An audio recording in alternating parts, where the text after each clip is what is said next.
प्रश्न है, किसी वर्ग की भुजाओं में से किसी एक को आधार लेकर वर्ग के बाहर एक समद्विबाहु त्रिभुज इस प्रकार बनाया जाता है कि संपूर्ण आकृति का परिमाप प्रारंभिक वर्ग के परिमाप का 7/6 गुना है। त्रिभुज के क्षेत्रफल का प्रारंभिक वर्ग के क्षेत्रफल से अनुपात क्या है? तो किसी वर्ग की भुजाओं में से, जैसे ये वर्ग की भुजाएं है,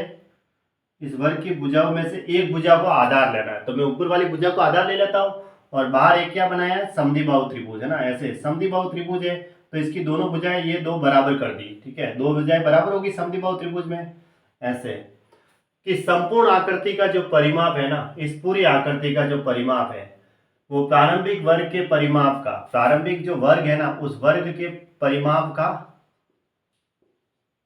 है ना, ये परिमाप की बात कर रहा है, वर्ग के परिमाप का 7/6 गुना है। तो नीचे यहाँ 6 है तो मैं वर्ग का परिमाप अगर 120 लूं तो संपूर्ण आकृति का परिमाप कितना होगा, 120 गुणा 7/6 यानी कि 140 होगा। ऐसे अब वर्ग का परिमाप मैंने 120 लिया तो कैसे हुआ, इसका मतलब इसकी भुजा 4 का भाग 2 तो इसमें 30 हुई, यानी ये 30 ये 30 और ये 30 और ये 30 हो गई। अब संपूर्ण आकृति का परिमाप 140 है, 140 में से देखो संपूर्ण आकृति का परिमाप कौन सा होगा, ये वाला, ये पूरा आकृति का परिमाप, ये नहीं होगा, फिर ये सिर्फ वर्ग के परिमाप में माना जाएगा, त्रिभुज के परिमाप में माना जाएगा। लेकिन संपूर्ण आकृति का परिमाप होता है बाउंड्री की लंबाई, बाउंड्री की लंबाई, ये बीच वाला नहीं माना जाता, ठीक है, बाउंड्री की लंबाई को हम परिमाप कहते हैं ना, ये इस हिसाब से। तो ये होगा ऐसे यहाँ से यहाँ तक इस तरीके से, तो 30 और 30 60 और 30 90 हो गए, 90। तो टोटल आकृति का परिमाप 140 है, 140 में से मैं 90 माइनस करता हूँ तो कितना है, 50 आए, 50 आए। तो इसका मतलब 25 ये भी होगी और 25 ये भी होगी, क्योंकि ये दोनों भुजाएं बराबर है तो दोनों का योग 50 है तो 25 हुई, इस तरीके से। अब त्रिभुज के क्षेत्रफल का, त्रिभुज तो है ऊपर वाला समद्विबाहु त्रिभुज है, उसका क्षेत्रफल होता है b/4 under root of 4a² minus b², और नीचे वाला क्या, फिर क्या, त्रिभुज के क्षेत्रफल का प्रारंभिक वर्ग के क्षेत्रफल, प्रारंभिक वर्ग का जो क्षेत्रफल होगा वो भुजा स्क्वायर, ये निकालना हमें, इसका अनुपात बताना है।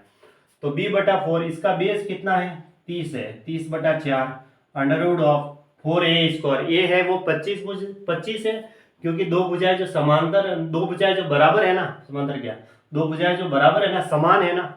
ये दोनों भुजाएं समान है, बराबर है, तो इनकी, इसको ए नाम दिया जाता है, और ये क्या होता है, बी होता है, बेस समद्विबाहु त्रिभुज में। ऐसे तो 4a², ए मतलब 25 का स्क्वायर, ये दो भुजाएं समान होती है, बराबर होती है,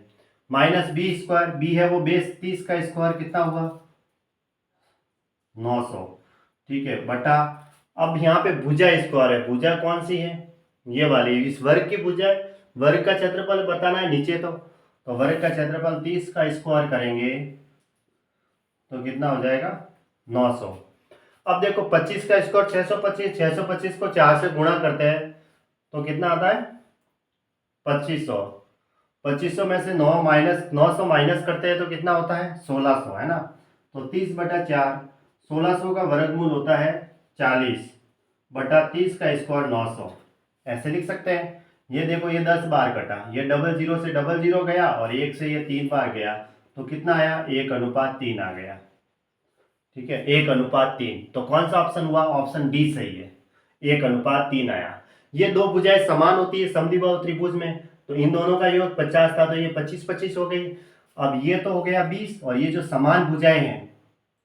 इनकी वैल्यू, ए की वैल्यू, इसे ए कहा जाता है, तो फॉर्मूला क्या है, b/4 under of 4a² minus b², और नीचे किसका है, त्रिभुज के क्षेत्रफल का वर्ग के क्षेत्रफल, वर्ग का क्षेत्रफल भुजा स्क्वायर, तो नीचे तो 30 का स्क्वायर करना है और ऊपर b की वैल्यू ये रखनी है और a की वैल्यू 25 रखनी है, फिर सॉल्व करना है, 1:3 आ गया। ऐसे क्योंकि हमें आंसर अनुपात में चाहिए था इसलिए इसको ऐसे कर दिया, ठीक है।